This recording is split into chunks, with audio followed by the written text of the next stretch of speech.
Hello friends, welcome back to the channel. कैसे हैं आप लोग? उम्मीद करता हूं कि आप अच्छे होंगे। और हम लोग का ट्रेड बहुत ही अच्छा गया है। फ्राइडे का मज़ा आ गई। जिस पॉइंट से हमने डिस्कशन किया था कि नीचे के लेवल से घूमेगा, उसी पॉइंट से एग्जैक्ट घूमा और बहुत अच्छा लगा।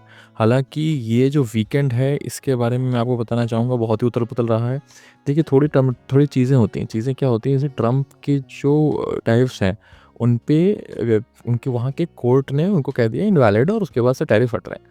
बट उनके कोर्ट ने हम ट्रम्प या उसी गवर्नमेंट को ये नहीं बताया कि किस तरीके से वो जो टैरिफ्स हैं, उनका जो भुगतान हो चुका है ऑलरेडी, क्योंकि इतने टाइम से टैरिफ लगे हुए थे, इतने टाइम से गुड्स जा रहे थे, तो उनका क्या होना है, किस तरीके से वो मैनेज होना है, वो नहीं बताया।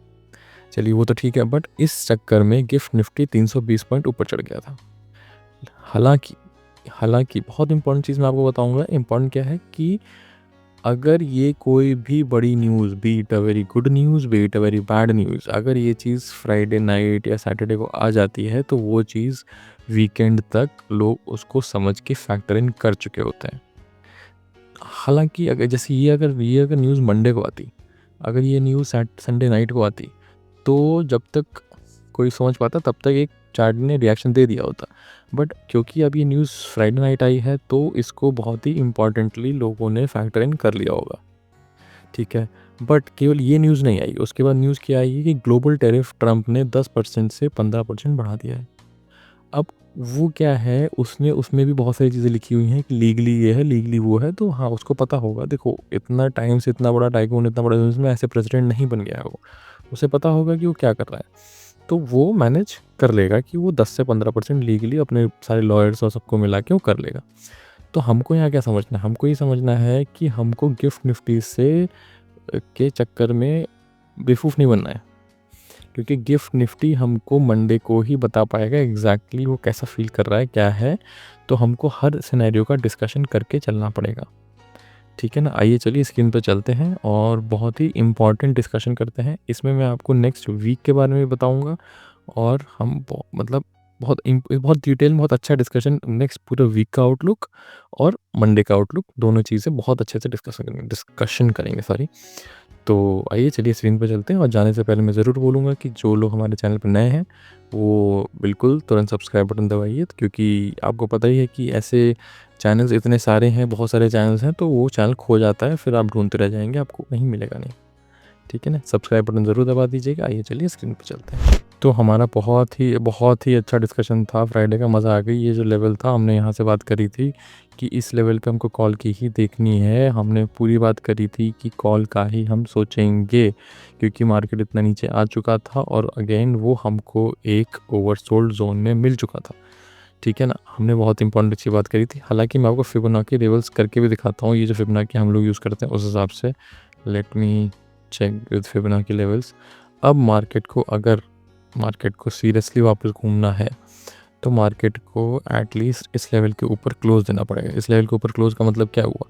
ये हो गया 25,626 के ऊपर क्लोज देना पड़ेगा। उसके अलावा मैं नहीं मानता कि इस गिरावट का पूरा ऊपर की तरफ से रिटर्न हो गई है गिरावट। 625 है, इसको अराउंड 625 से 5 पॉइंट प्लस 5 पॉइंट माइनस कर सकते हो आप। जैसे कि 620 से 630 के बीच में इसके ऊपर ही क्लोज देना पड़ेगा, तभी हम ये मान के चल सकते हैं कि मार्केट ने एक रिवर्सल की तैयारी कर ली है। अभी तक कोई रिवर्सल नहीं है, क्योंकि मार्केट को ऊपर से बहुत तगड़ा रिजेक्शन आ रहा है। ठीक है। अब आइए, चलिए, ये सब तो हमने देख लिया। आइए, वैसे तो आप लोगों की न्यूज़ हर जगह देखी होगी कि टैरिफ 10% से 15% बढ़ा रहा है, तो वो तो फिर ही नेगेटिव है। बट रूलिंग उसके अगेंस्ट आई है, तो वो पॉजिटिव था। But ruling as in Friday night आई है, तो फैक्टर इन हो चुकी है वो।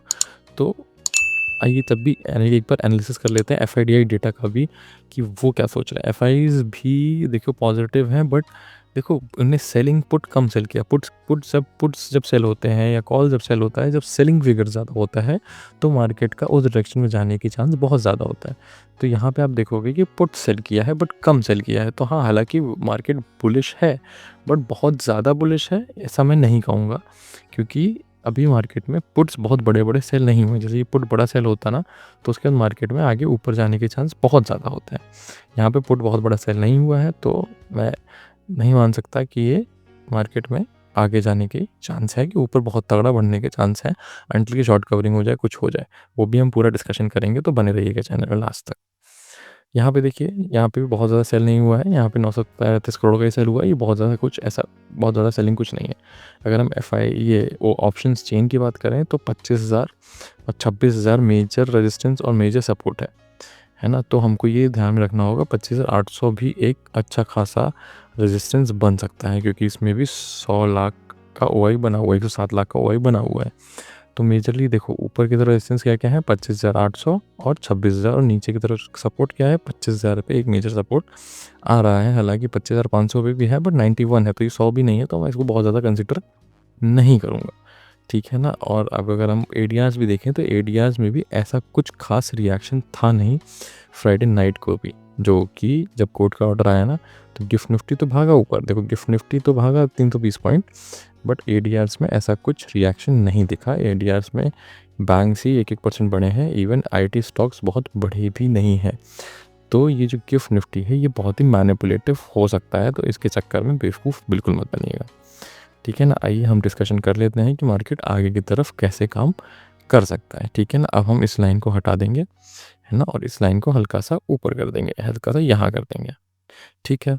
अब देखिए, अब हमको क्या डिस्कशन करना है और कैसे समझना है मार्केट को। अगर हम मान के चलते हैं मार्केट अराउंड 100 पॉइंट्स के ऊपर खुलता है, तो 100 पॉइंट्स के ऊपर क्या हुआ? देखो 526 500 65 25,565 के आसपास मार्केट बंद हुआ है। तो अगर 100 पॉइंट के ऊपर भी खुलता है, 300 पॉइंट ऊपर खुलना हाईली डाउटेबल, अगर अगर खुला भी तो बहुत तेज़ नीचे आ सकता है। तो वो भी सिनेरियो डिस्कस करेंगे। पहले हम एक लॉजिकल सिनेरियो डिस्कस कर लेते हैं, क्योंकि वो टैरिफ बढ़ा रहा है ना ट्रम्प, तो उसको भी इग्नोर नहीं करेंगे लोग। तो अगर 100 के आसपास खुलता है मान लीजिए, तो यहाँ से आपकी पुट की पोजीशन स्ट्रेट अवे बन रही है। अब मैं पुट के लिए आपको नहीं रोकूंगा, मुझे पता होता है कब पुट के लिए रोकना है, कब नहीं रोकना। अब पुट के लिए नहीं रोकूंगा। अब अगर मान लीजिए इसके भी नीचे आ गया, तो एक और पुट की पोजीशन बनेगी, क्योंकि जो 500 के आसपास जो ओआई है वो घबराएंगे। ठीक है? तो यहाँ पे पुट की पोजीशन बनेगी, और अगर मान लीजिए किसी भी हाल में मार्केट फ्लैट खुलता है, तो यहाँ पे भी पुट की पोजीशन बनेगी। देखो मेजर गैप डाउन की हम बात नहीं करेंगे, क्योंकि उसकी वो भी हाईली अनलाइकली है। ठीक है ना? तो अगर हम ये सोच के चलें कि हाँ, कुछ सोच लें कि चलो ठीक है, बहुत ज़्यादा गैप अप खुल सकता है। अगर हम मान के चलें कि 150 से 200 पॉइंट के आसपास गैप अप खुलता है, तो ये खुलेगा इसके आसपास। तो हमने देखो अब क्या होता है कि आपको समझना पड़ेगा कि एक बहुत इंपॉर्टेंट रेजिस्टेंस और सपोर्ट कैसे काम करता है। अभी तक तो ये सपोर्ट था, समझ रहे हो? अब ये काम करेगा हमको रेजिस्टेंस की तरह से। ठीक है ना? क्योंकि लेवल्स बहुत इंपॉर्टेंट हैं। तो अगर हमको यहाँ कहीं मिलता है, तो यहाँ पे भी आप पुट की पोजीशन ट्राई करोगे। ठीक है? तो आपको क्या समझ में आया? आपको अगर मान लीजिए 100 पॉइंट के आसपास खुलता है, तो आपको इस लेवल से पुट की पोजीशन ट्राई करनी है। एसएल थोड़ा सा ऊपर रख लेना, पहले हम 30-40 पॉइंट्स का एसएल रख लेना, और आपको यहाँ से भी एक पुट की पोजीशन ट्राई करनी है। अगर मान लीजिए 150 पॉइंट या 200 पॉइंट ऊपर खुलता है, तो यहाँ से भी पुट की पोजीशन ट्राई करनी है, और उसका भी एसएल आप थोड़ा सा ऊपर 40-50 पॉइंट्स रख लेना। ठीक है ना? जस्ट इन केस अगर फ्लैट खुल जाता है और ये लेवल को ब्रेक कर देता है, तो फिर से आप पुट की पोजीशन एक बना सकते हैं। ये लेवल्स बहुत इंपॉर्टेंट हैं, तो ऐसे इसी लेवल्स पे करिएगा, और अगर एसएल हिट हो तो शांति से आप देखिएगा मार्केट को कुछ टाइम तक, मान लीजिए आधा घंटा, और आधा घंटे में अगर मान लीजिए मार्केट यहाँ पे ओपन हुआ है, ये आप चार्ट भूल जाओ, मैं एग्जांपल बता रहा हूँ। अगर मार्केट यहाँ पे ओपन हुआ है और अराउंड आधा 1 घंटे बाद भी मार्केट उसके ऊपर है, तो फिर आप एक कॉल की पोजीशन बना सकते हो। मार्केट के डे का जो लो है उसको इसके नीचे एसएल रख के कॉल की पोजीशन बना सकते हो। कॉल की पोजीशन सिर्फ इस सिनेरियो में ही बन रही है, बाकी हर सिनेरियो में यहाँ से पुट की पोजीशन, यहाँ से पुट की पोजीशन, और यहाँ से पुट की पोजीशन बन रही है।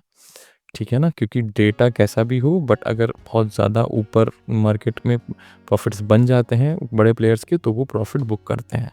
उनको ऐसे इवेंट्स चाहिए होता है जिसके चक्कर में गैप अप खुले और वो अपना प्रॉफिट बुक करके आपको सब बेकार चीज़ें थमा के चले जाएँ। ठीक है? आपको वीडियो पसंद आया हो, आपको अच्छा लगा हो, तो प्लीज़ सब्सक्राइब करिए। ठीक है? Thank you very much.